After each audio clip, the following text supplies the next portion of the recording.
Olá! Hoje a gente vai fazer uma coisa um pouco diferente. Vamos mergulhar num código que está escondido onde menos se espera, numa lista de nomes bem no meio do livro do Êxodo. E o que parece ser só uma árvore genealógica, talvez um pouco entediante, na verdade, acredite, guarda segredos incríveis sobre profecias, lições de vida e até sobre o que significa ser um verdadeiro líder. Vamos lá, se coloquem na história por um momento. A gente está no auge do drama, a libertação dos israelitas do Egito, a tensão entre Moisés e o faraó está no máximo e, de repente, do nada, a narrativa para. O texto simplesmente começa a listar nomes e mais nomes. Parece totalmente fora de lugar, uma interrupção bem no meio de uma das histórias mais épicas que existem.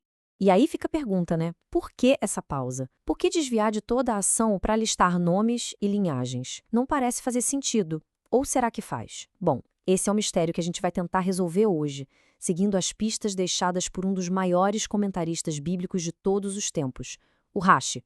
Então, beleza, vamos começar a nossa investigação. A proposta aqui é tratar essa lista de nomes não como uma parte chata, mas como um quebra-cabeça. Um quebra-cabeça montado de propósito, onde cada peça tem um motivo para estar exatamente onde está. A primeira explicação que vem à cabeça é a mais óbvia, certo?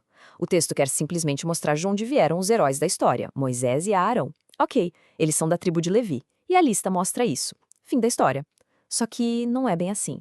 Se o objetivo fosse só esse, por que mencionar um monte de outras pessoas?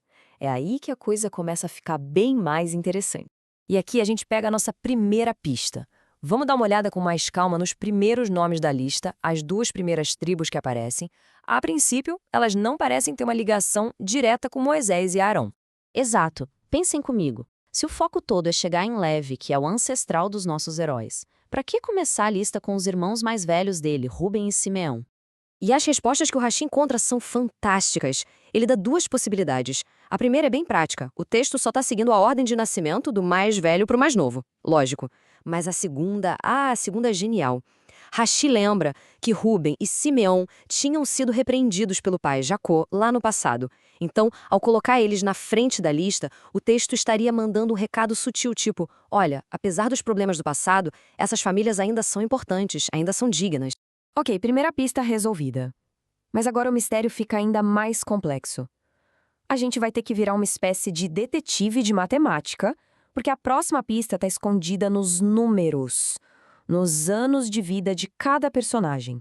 Para a gente entender o próximo passo, precisamos lembrar de uma profecia lá do livro de Gênesis, aquela que dizia que os descendentes de Abraão seriam escravizados numa terra estranha por 400 anos. Guardem bem esse número, 400. Ele é a chave de tudo. E é aqui que a gente encontra um problema. A gente pensa, fácil, é só somar os anos de vida dos ancestrais de Moisés e vai dar 400. Só que a conta não fecha, de jeito nenhum. E aí parece que encontramos uma contradição enorme, bem no meio do texto. Vamos dar uma olhada nos dados. Kehat, o avô de Moisés, viveu 133 anos. O filho dele, Amram, pai de Moisés, 137. E o próprio Moisés tinha 80 anos na época do Êxodo. Somando tudo, não chega nem perto de 400. E tem mais um detalhe crucial que o Rashi aponta. As vidas deles se sobrepuseram. O filho nasceu muito antes de o pai morrer. Então, como é que se chega nesses 400 anos? E aqui vem a sacada de mestre do Rashi. Ele propõe o seguinte: e se o relógio dos 400 anos não começou a contar quando os israelitas chegaram no Egito? E se ele começou a contar muito, mas muito antes, com o nascimento de Isaac? De repente, tudo faz sentido. A genealogia não está ali para medir a duração da escravidão, mas sim para provar que a linhagem sobreviveu o tempo exato para cumprir a profecia.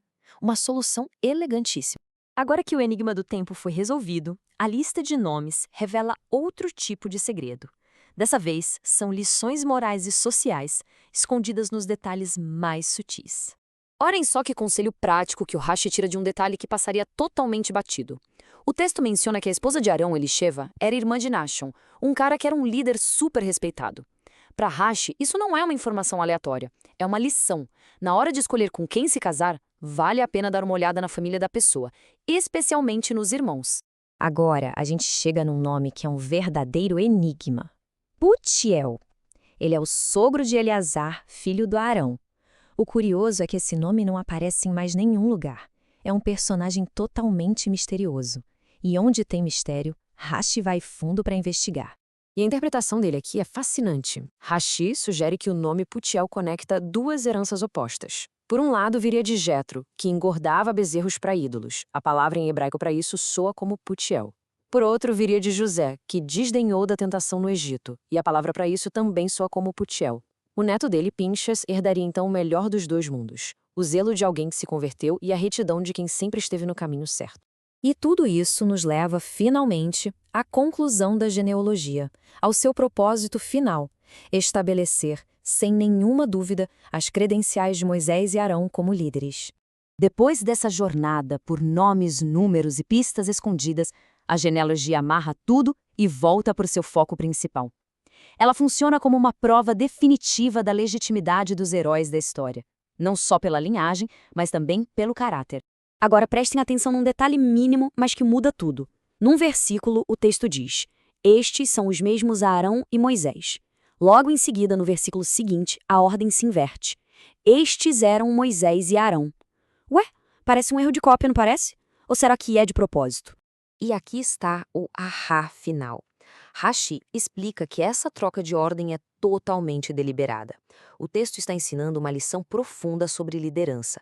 Em termos de importância e retidão, Moisés e Arão eram absolutamente iguais. Nenhum era mais importante que o outro. Eram parceiros equivalentes na missão. Então, no fim das contas, o ponto crucial é este. Toda essa genealogia, com seus quebra-cabeças e suas lições, serve a um propósito maior.